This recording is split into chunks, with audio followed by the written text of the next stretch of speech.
अमरावतीच्या परतवाडामधील लैंगिक शोषण प्रकरणी राज्य अल्पसंख्याक आयोगाचे सदस्य अमरावतीत. टीममधील सदस्य पोलीस अधीक्षक विशाल आनंद यांच्या भेटीला.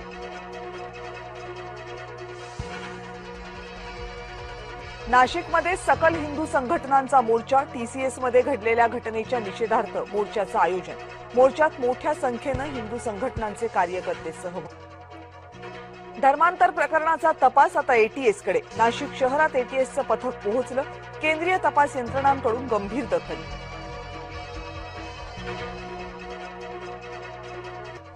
एमआयएमची नगरसेविका सेहर शेख नॉट रिचेबल. जात वैधता प्रमाणपत्रावरून सेहर शेख अडचणीत. सेहरचे वडील Yunus शेखही not reachable.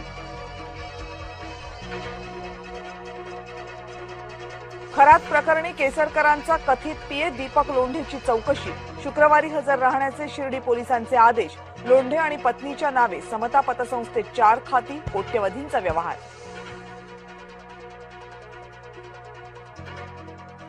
Justice for Ajitdada संवाद यात्रा काढणार. यात्रेतून सरकारवर राष्ट्रवादी करणार प्रश्नांचा भडीमार. अमोल मिटकरींची माहिती.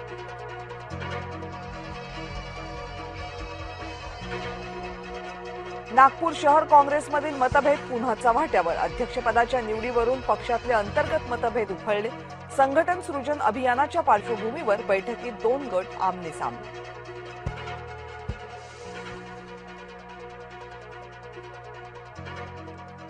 विधान परिषद निवडणुकीची तारीख जाहीर. एकूण 9 जागांसाठी 12 मे रोजी होणार निवडणूक. परिषदेच्या 9 सदस्यांचा कार्यकाळ 13 मे रोजी संपणार.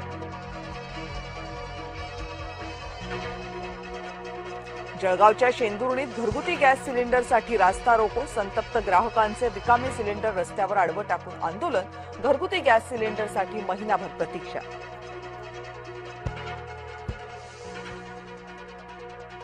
अमरावतीमध्ये 2 गटात क्षुल्लक कारणावरून राडा. मिरवणुकीमध्ये डीजेचा आवाज जास्त केल्यानं वाद. अमरावतीच्या वलगावमधली घटना. बोगस बियाणं विक्री प्रकरणी कठोर कारवाई होणार. 5 वर्षांपर्यंत कारावास आणि 4 लाखांपर्यंतचा दंड होणार. कापूस पेरणी जवळ आल्यानं बोगस बियाण्यांचा धोका वाढला.